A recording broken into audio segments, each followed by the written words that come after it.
प्यारे बच्चों, आज हम कक्षा 3 की पाठ्य पुस्तक ईवीएस से पाठ 5 खाएं और मौज मनाएं नामक पाठ को अच्छे से पढ़ेंगे और साथ साथ में उसकी एक्सरसाइज भी करेंगे।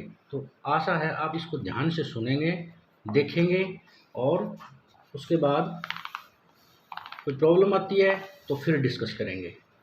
ठीक है, चलो शुरू करते हैं। खाएं और मौज मनाएं। स्कूल में फन डे। देखो, फन डे का मतलब होता है, इंग्लिश का वर्ड है फन डे। फन डे का मतलब होता है मजाक, मज़ा लेना। तो स्कूल के अंदर एक ऐसा दिन जिसमें हम मज़े करें। तो आज कक्षा में बड़ी चहल पहल है, रौनक है, सभी बच्चे खुश हैं। वे सब मिलकर फन डे मना रहे हैं। फन डे मतलब मौज मना रहे हैं, एक ऐसा दिन जिसमें वो खुशी मना रहे हैं। कल ही सब ने तय कर लिया था कि वे अपने घर से मनपसंद खाना लाएंगे, यानी कि प्रत्येक बच्चा अपने घर से वो खाना लेके आएगा जो उसे पसंद है।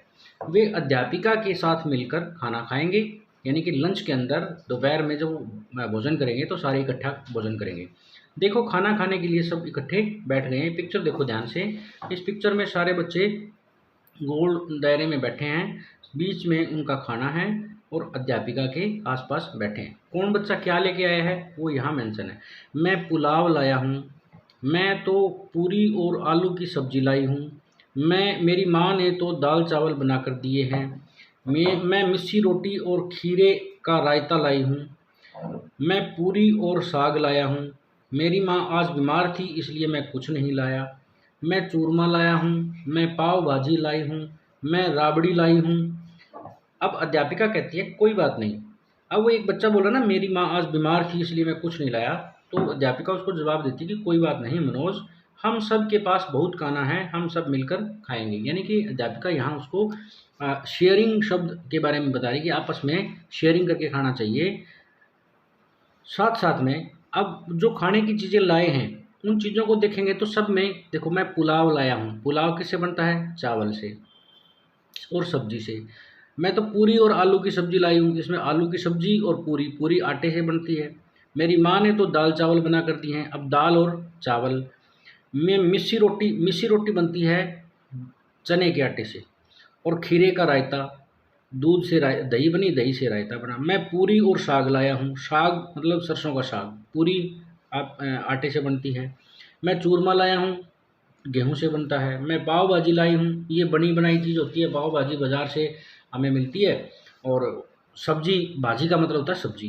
मैं राबड़ी लाई हूँ, राबड़ी भी आप आटे से बनाते हैं, एक दिन पहले उसको तैयार करना पड़ता है। तो ये सब चीज़ें बच्चे लेके आए हैं और लंच कर रहे हैं आपस में। लेकिन एक चीज़ और, ये दोपहर में भोजन कर रहे हैं। बच्चों को दोपहर में भोजन करना चाहिए, अच्छी बात है, लेकिन बच्चों को सुबह भी भोजन करना चाहिए, क्योंकि भोजन करने से हमें ताकत मिलती है, हमारे शरीर को काम करने की ताकत मिलती है। काम करने की क्षमता जो हमारी भोजन से ही होती है। हमारा शरीर भोजन से चलता है, भोजन से ही हमारे शरीर को ऊर्जा मिलती है। भोजन से ही हमारे शरीर का जो कार्य चलता है।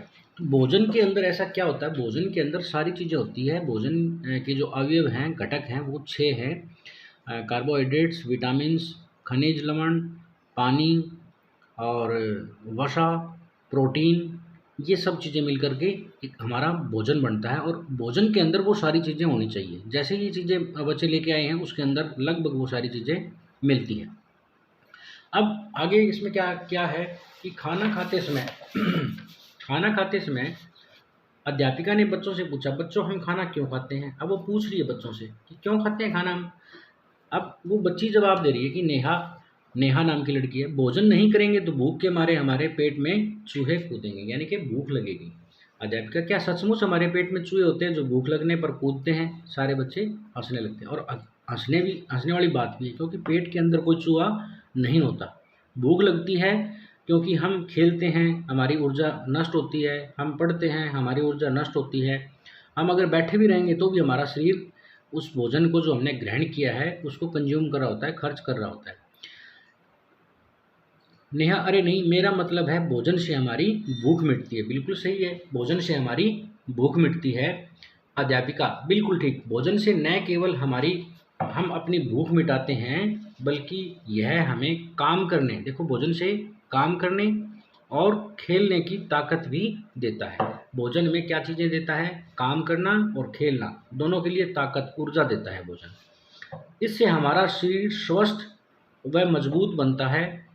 हमें सुबह नाश्ता ज़रूर करना चाहिए। नाश्ता इसका मतलब क्या है? सुबह का भोजन, नाश्ता।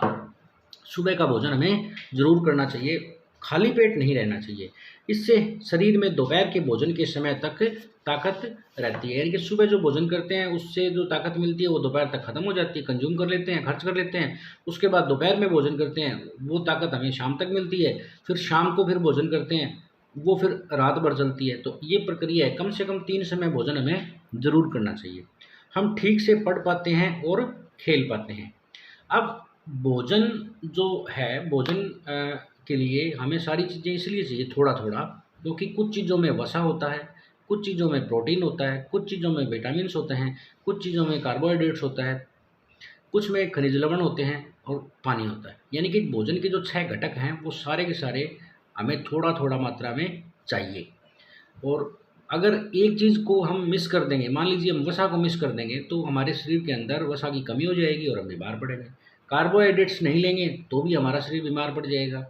अगर प्रोटीन या विटामिन्स नहीं लेंगे तो भी हमारा शरीर बीमार पड़ जाएगा। यानी कि हमें भोजन के जो अवयव हैं वो सारे चाहिए और उचित मात्रा में चाहिए। इसलिए हमें भोजन ज़रूर करना चाहिए और साथ-साथ में भोजन में वो सारी चीज़ें डालनी चाहिए जिनसे हमें ये 6 चीज़ें थोड़ी-थोड़ी मात्रा में मिलती हो और हमें ताकत व ऊर्जा मिलती रहे। अब सोचो और लिखो, तुमने आज सुबह नाश्ते में क्या खाया? अब ये पूछ रहा है हमसे कि नाश्ते में क्या खाया? अब जैसे कोई कहता है मैंने तो दूध पिया, कोई कहता है मैंने तो नाश्ते में अ, जूस पिया, कोई कहता है मैंने नाश्ते में अ, रोटी खाई, यानी कि चपाती खाई। अब नाश्ते में तुमने आज क्या खाया वो तुम्हारे ऊपर है, तुमने क्या खाया नाश्ते के अंदर, यानी कि सुबह के भोजन में तुमने क्या खाया वो यहाँ लिखना है। दोपहर के खाने में तुम क्या खाते हो? अब सुबह जो तुमने खाया वो दोपहर तक चला, अब दोपहर के खाने में तुम क्या खाते हो? दाल चावल, जैसे बच्चे बच्चे लेके आए हैं, दाल चावल पुलाव पूरी सब्जी रोटी, वो कुछ भी आप यहाँ लिख सकते हो। जैसे मैंने यहाँ लिख दिया पूरी व सब्जी, ठीक है। ऐसे कोई भी आप भोजन यहाँ जो तुम खाते हो वो लिख सकते हो। अब कहते तुम रात के खाने में क्या खाते हो? रात को भी हम भोजन करते हैं, तो रात के खाने में भी हमें जो भी अच्छा लगता है वो हम खा सकते हैं, लेकिन खाना हमें क्या कैसे है जिसमें भोजन की सारी चीज़ें मौजूद हों। दाल चावल लिख दिया मैंने यहाँ। तो आप जो खाते हो वो आपने यहाँ लिखना है। क्या तुम्हें स्कूल में खाना मिलता है? अब ये तो कन्फर्म है, हाँ मिलता है, वही स्कूल में खाना, मिड डे मील बनता है स्कूल में। वह तुम्हें कैसा लगता है? अब ये आपके ऊपर है, कैसा कैसा लगता है, अच्छा लगता है, अच्छा नहीं लगता है। क्योंकि स्कूल में भी एक दिन दाल चावल बनते हैं, खिचड़ी बनती है, पुलाव बनते हैं, दलिया बनता है, मीठा दलिया, दूध दलिया जिसको बोलते हैं, और भी पूरी सब्जी भी बनती है। तो स्कूल में भी 6 दिन 6 अलग-अलग दिन जो है मेन्यू होता है, अलग-अलग दिन अलग-अलग चीज़ें बनती हैं। अब वह तुम्हें कैसा लगता है? तो मैंने भी 1-2 बार खाया है, मुझे तो अच्छा लगता है भई। आपको कैसा लगता है वो आपने यहाँ लिखना है। अब भोजन जगह-जगह का, अलग-अलग जगह, अलग-अलग प्रकार के व्यंजन बनाए जाते हैं।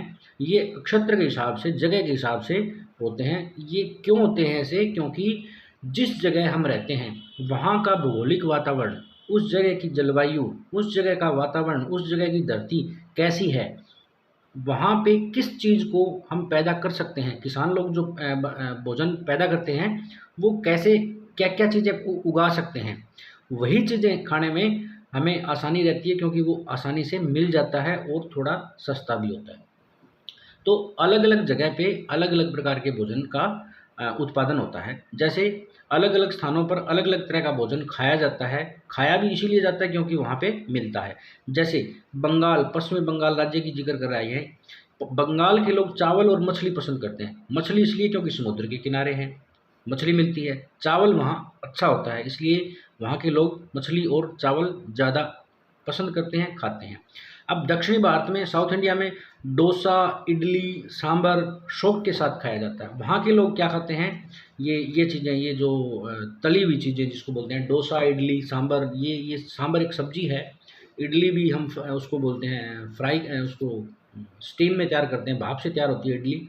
डोसा तला हुआ होता है और इनको बड़े चाव से खाते हैं दक्षिणी भारत के अंदर। दक्षिणी भारत में अपना आ गया जो नीचे के राज्य है ना, तमिलनाडु, और तमिलनाडु के आसपास अपना जो क्षेत्र है वो केरल, तमिलनाडु, ये जो नीचे का हिस्सा है अपने देश का, श्रीलंका की तरफ का वो हिस्सा।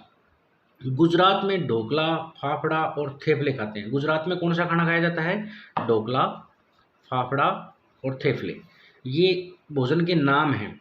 वड़ा पाव, ये वड़ा पाव महाराष्ट्र के लोगों का मन भाता भोजन है, यानी कि मनपसंद भोजन है। महाराष्ट्र के लोग क्या खाते हैं, वड़ा पाव, यानी कि अलग अलग जगह का भोजन अलग अलग है, अलग अलग लोगों की पसंद है। तो हमें ये भी देखना है कि बंगाल के लोग क्या पसंद करते हैं, तो मछली और चावल। दक्षिण भारत के लोग क्या पसंद करते हैं, डोसा, इडली और सांभर। गुजरात के लोग क्या पसंद करते हैं, ढोकला, फाफड़ा और थेपले। और महाराष्ट्र के लोगों का मनपसंद भोजन क्या है, वड़ा पाव। तो ये ऐसे आपके साथ साथ में क्वेश्चन भी बन रहे हैं, और आप इसको, ये पढ़ने का तरीका भी आपको ऐसे ही बनाना पड़ेगा कि आप लाइन पढ़ते जैसे अलग अलग स्थानों पर अलग अलग भोजन खाया जाता है। जैसे बंगाल के लोग चावल और मछली खाते हैं, तो बंगाल के लोग क्या खाते हैं, मछली और चावल। ऐसे आपको स्टडी में, पढ़ाई में थोड़ा सा रुचि लेनी पड़ेगी, तब जाके आपको ये चीज़ें क्लियर होंगी। तो आज हम सिर्फ 2 ही पेज पढ़ेंगे, 30 और 31। आगे फिर आगे बड़ा हिस्सा पढ़ेंगे। तो आशा है आप इसको समझ में आया होगा। इस वीडियो को आप एक बार 2 बार ज़रूर देखें, उसके बाद जो यहाँ हमसे पूछा गया है उसको भी कंप्लीट करें, और उसके बाद आगे का पढ़ेंगे। Thank you.